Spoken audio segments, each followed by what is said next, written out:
Today, we're going to talk about one of the most important questions you'll discuss while in school. How are we going to feed the world population in 2050? Farmers around the globe are making sound scientific decisions to make their farms sustainable for the future. This includes identifying how to grow more food with fewer resources to feed more people. They are looking at conventional, organic, and other methods of farming in order to produce the food they need to feed a growing population. The easiest way to understand what the concept of a growing population is to look at the few general differences. When my parents were born in the 1940s, the world population was 2.5 billion. When I was born in 1970, the world population was 4 billion.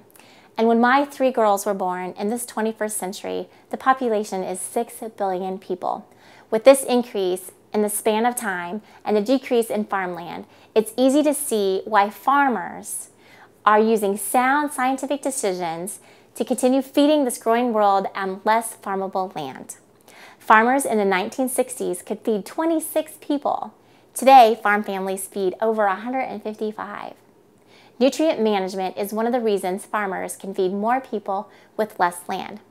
Next time you see a farmer, thank them for producing an abundant, safe food supply. And don't forget that your food was grown in fertile, well-managed soil.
Today, I am video conferencing with Anna Lyles, a farmer in New Mexico.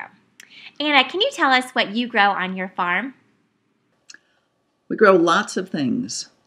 We raise about 2,500 acres of vegetables, which include lettuce, cabbage, watermelons, pumpkins, onions, wheat, alfalfa, green chili, and pecans. As the world population is rapidly increasing, it's more important than ever for farmers to be able to grow more crops without expending additional natural resources. Can you tell us how your farming practices have changed over the last 10 years? How have those changes made farming more sustainable? We have, of course, tried to keep up with the times. Now, most people consider a farmer is Old MacDonald, E-I-E-I-O, a straw hat, and a pair of overalls. However, every farmer I know that actually makes a living farming without an off-farm job has at a minimum a bachelor's degree from a university. All of our tractors are now equipped with computers. Every tractor is run using GPS. We all know what GPS is. We use it to make better use of the soil and better use of the land that we have to farm. We also use a program called Auto Steer. And on top of that, we're putting all of our irrigation underground. It's called drip irrigation. It's 4 to 6 inches below the surface, and the hoses are hooked up to the pumps, and the water drips out at exactly the amount that each individual plant needs. Now, the GPS makes our rows in our fields absolutely straight. Using the GPS, we then lay in the drip irrigation. Then we go back and plant the seeds using GPS. And then we go back and cultivate when the weeds start coming up, because we don't want the weeds. In order to make sure that we don't make a mistake, no human error, and drive through the field and hit the drip and either move it or destroy it, we use a program called auto steer. The farmer is in the tractor and gets to the end of the field, lines it up on the row, hits a button, and takes his hand off the steering wheel, and the tractor drives itself, being guided by GPS, absolutely straight to the end of the row. The farmer turns it, lines it up to go back the other way, hits the button again. That way our GPS keeps the drip irrigation from being destroyed, keeps us from destroying the plants, and reduces the number of times we have to drive over the field. The drip irrigation not only delivers to the plants the exact amount of water that the plants need, it is also a method of delivering fertilizers and nutrients to the plants. There is no fertilizer left on the ground. It is all delivered directly to the root system of the plants, where it is actually needed. We're trying to be more efficient, to produce more food on fewer acres. Farm ground is lost every day to parking lots, housing developments, and the encroachment of the towns. So we have to be more positive on our impact on the environment and more efficient in our use of the land. Looking to the next 10 years, what other changes do you think you need to make your operation more sustainable? One of the secret weapons for farming in the 21st century is one of the most misunderstood things about farming when it comes to the general population. Our secret weapon is GMOs, genetically modified organisms. Sounds scary, but it's not. Corn, the backbone of our diet, of all of our diets, is a grass.